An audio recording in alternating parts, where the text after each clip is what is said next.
Hi, so, okay, I think I've calmed down enough to do my response to the verdict in the Caylee Anthony trial. Well, now that we've had a couple of days to kind of soak all of this in and hear from a few of the jurors, I've just got to say one thing. You know, I believe in our Constitution. I believe in living by it 100%. But that does not mean that I have to agree with the verdict that was laid out. Because number one, juror number 2 has come forward. He said they were 10-2 on first-degree murder. 2 were saying she was guilty of first-degree murder. All right? First thing. We get to manslaughter. It was 6-6. Yet a big argument ensued, and they just agreed to find her not guilty. Does that sound like the most dumbest crock of shit that you have ever heard? You know, we're talking about a little girl who was almost 3 years old, who's dead. And the circumstantial evidence pointing at Caylee is just off the freaking charts. Off the charts. And then this juror number 3 is going all over national TV. Well, we didn't know what the punishment would be. That's not your damn job to know what the punishment is going to be as a juror. It is your job to find her guilty or not guilty. If you find her guilty, it is the judge's place to determine what the punishment will be. Then you have this alternate juror who was on Vinnie Politano shortly after the verdict was read the other day, who was making these remarks like we were all in agreement. You were all in agreement? You're an alternate. You're not part of the deliberations. How do you know what they were all in agreement to?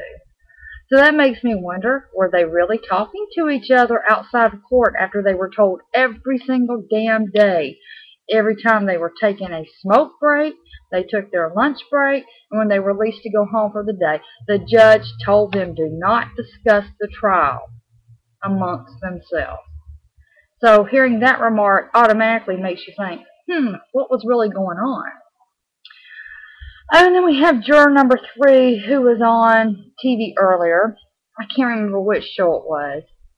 I think Greta Van Susteren on Fox News, who made the remark that they didn't get hardly any sleep because they were up late at night thinking about all the evidence.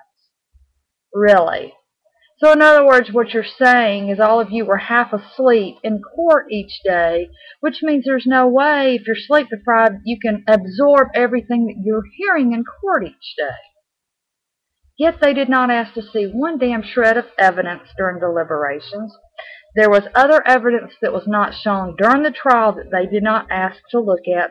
A few important things, as a matter of fact, such as cell phone pings, the MySpace postings, Facebook postings, things that I feel were very important to this case. Why they were not brought out in evidence actually during the trial, I don't know.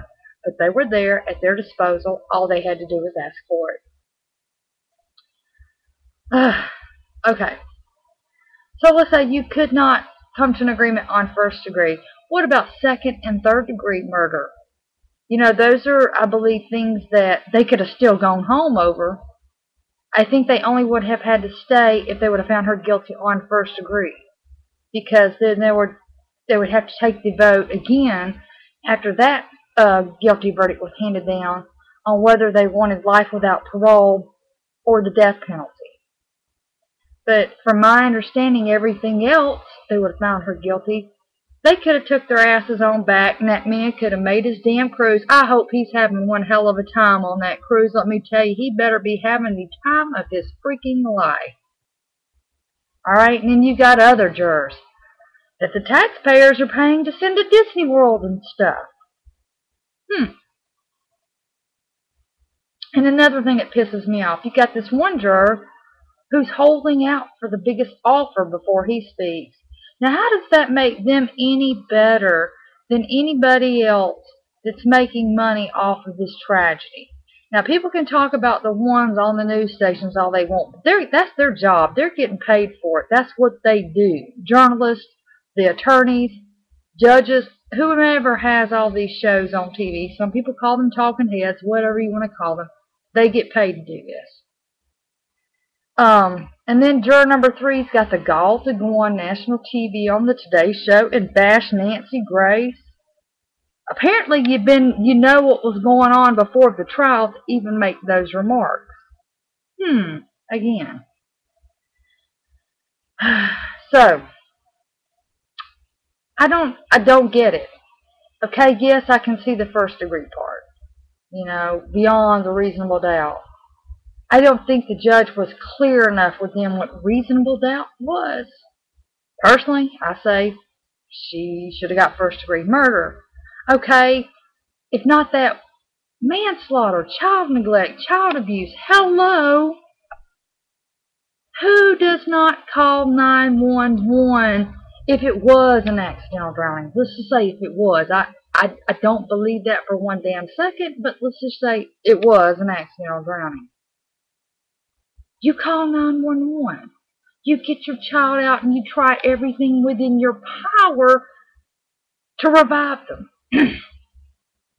If her story's correct and they were out there going freaking hysterical and George is screaming and yelling at her because they just found Caylee in a pool, there's no damn witnesses to that. Have any of you seen this neighborhood on TV? The houses are like this.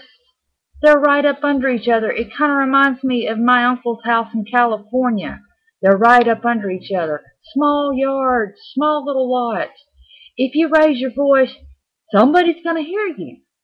Especially in a large neighborhood like that where all the houses are so compact and up under each other. They didn't look at any of that. In the fact that they said that Caylee drowned that morning. Wrong. Okay, look, you should have looked at the damn cell phone pings, people, and looked at all the evidence. Caylee was seen later that afternoon with Casey. Okay? And then you skip forward a few more hours, and Caylee's not with Casey. But yet you see Casey with her boyfriend at the Blockbuster, which leads me to believe that something happened later that afternoon, early that evening is when everything took place. Alright? And in the whole throwing George under the bus thing, I mean, it just absolutely, it just completely floors me. And George's attorney, Mark Lippman, was hinting around, did not come out and say it, but was hinting around at a possible lawsuit here because he said they want to get to the bottom of these baseless allegations and who came up with them, which I think we know who came up with them, and his name is Jose Baez. And, you know, people are so desperate to have this verdict overturned. There's double jeopardy. But there have been some cases that have been overturned, that, you know, people that were acquitted of crimes, and they found out there was tampering or bribery going on. Yeah, I've been reading up on this. It's very rare, but it does happen.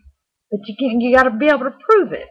You know, if there could be proof that the defense was bribing witnesses or promising witnesses things in exchange for testimony, you can prove it. You've got a shot. But is it really worth? I mean, to me, yes, it would be worth it. But that's not up to me. That's up to the state of Florida to do something about it. There was a case, I believe, out of Chicago of a mobster who was acquitted of murder. And they later found out that he bribed the judge, gave the judge money to find him not guilty. And so double jeopardy did not apply because of that. And he was retried and convicted. But I don't think that will happen in this case. I know people would really love that to happen, but I just don't see it. You know, she's going to be free. She's going to be free to breathe again. She's a sociopath. There's no cure for that. You know, God help her future children. People that she gets pissed off at. You don't know what she's capable of. It's just like a pedophile. A pedophile who molests, kids.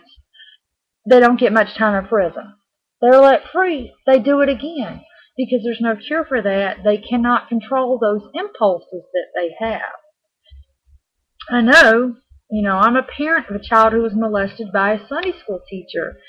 And when all that came out, I did a lot of research on that. I did a whole lot of research on pedophilia because I blamed myself for it.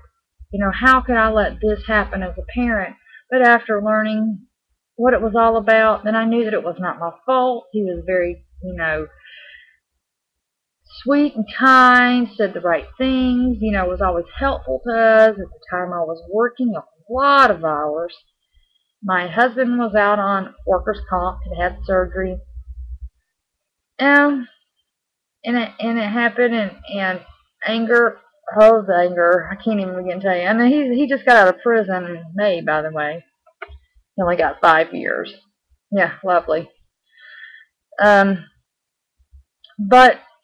back to this case, I'm just floored. I am absolutely freaking floored. And I think that this is a jury that just didn't want to argue and just threw their hands up and said, screw it, find her not guilty. Let's just find her guilty for lying to law enforcement, since that one's obvious. They heard those tapes and she admitted to it on the tapes. So we can get the hell out of here and go home. We've been here for 6 weeks. We're tired. We have our families. This one man's got a cruise. He's set to leave out on Thursday. Let's just go. I don't know what else it can be. They said that the evidence was not there. Were they not listening to the same trial that we were all listening to on television? Because I can tell you right now, the circumstantial evidence in this case was a hell of a lot more than it was in the Scott Peterson case, and that man is sitting on death row. Capiche? Death row.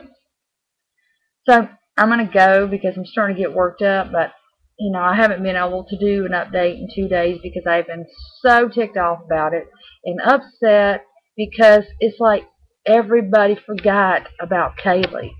Little Caylee just seems to be completely forgotten about, even by her own damn family.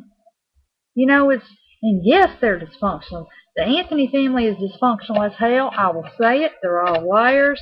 They've got some serious issues. Very serious issues. I don't understand it. And I'm a parent, so they can't look and say, well, you don't know, you're not a parent. Well, I am a parent to 3 adult children. I still call them children. They're 3 adults. I cannot risk my own freedom for 15 years, which is what perjury could carry, to lie for them. If I knew that they had done something of this magnitude and took my grandchild away from me, the one that I was raising. Okay, well, I'm going to go. I'm getting upset. All right, talk to you all later. Bye.